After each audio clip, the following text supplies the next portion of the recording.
আমার মনে হয় আজকের আলোচনায় বেশ কিছু আলোচনা এসছে। একটা অফকোর্স আইন, নতুন করে আইন করার ব্যাপার আছে, যা আমিও ব্যারিস্টার তানজিবের সাথে পরিপূর্ণ একমত যে এই আইন করলেও আসলে এটা ঠেকানো যাবে না। আরেকটা আসছে যে ফৌজদারি বা পুলিশি ওয়েতে কি কদ্র করা যায়, ব্যাপারটা আসলে এত ছড়িয়ে গেছে যে আমার কাছে মনে হয় that is also too late. আমি ব্যক্তিগতভাবে মনে করি, যেটা আমি আবারও বলছি, যদিও ব্যারিস্টার তানজিব বলছিল যে যদি মানে কোনো রেল দিয়ে কোনো ক্রিমিনাল আসে, সেটা রেলের কি আসলে দায়িত্ব কিনা।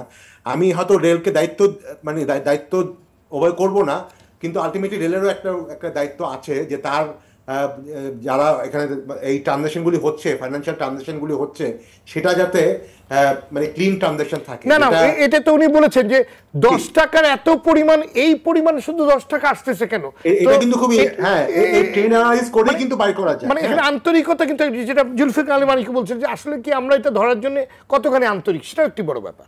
অ্যাবসলিউটলি। তো আমার কাছে মনে হয় যে এই ক্ষেত্রে বাংলাদেশ ব্যাংক, বিআইএফইউ এবং বাংলাদেশ যে ফাইন্যান্সিয়াল সিস্টেমগুলো আছে, এখানে ব্যাংকও এবং এমএফএস সবারই দায়িত্ব আছে, এবং তারা কিন্তু ব্যাপারটা জানে না তা না, তারাও ব্যাপারটা জানে। কিন্তু আমার কাছে মনে হয় আবারও ঘুরে ফিরে আন্তরিকতা বা তাদেরকে অ্যাকাউন্টেবল করা, সেটারও একটা ব্যাপার আছে।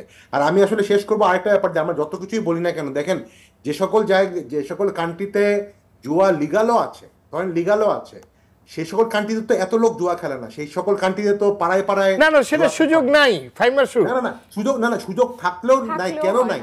আমাকে একটু বলার সুযোগ দেন। আমাদের সোসাইটিতে আমরা তো অনেকে হয়তো একটু আগে আপা বললো যে আমাদের হতাশার ব্যাপার, এগুলি ব্যাপার। আরেকটা ব্যাপার আমরা কেউ চিন্তা করছি না, আমাদের সোসাইটিতে বেকারত্ব যেরকম করে বিস্তার লাভ করেছে, আপনার বিভিন্ন স্টাডিতে দেখা যাচ্ছে যে 60-70% ছেলেপেলে কলেজ ইউনিভার্সিটি থেকে পাশ করার পরে বেকার হয়।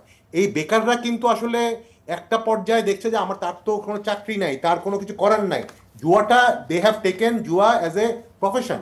এটা কিন্তু আপনি খেয়াল আছে কিনা, 96 সালে সবাই কিন্তু এক পর্যায়ে স্টক মার্কেটের রাস্তায় পড়ে থাকতো, সেটাও ওয়ান কাইন্ড অফ গ্যাম্বলিং।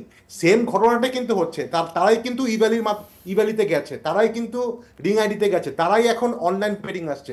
এটা কিন্তু একটা পুরাপুরি কন্টিনিউয়াস একটা ব্যাপার, যেখানে আসলে আমরা তাদেরকে আমাদের ইকোনমিতে প্রোডাক্টিভ ওয়েতে এঙ্গেজ করতে পারি নাই, তাদেরকে চাকরি দিতে পারি নাই, তাদের জন্য অপরচুনিটি তৈরি করতে পারি নাই।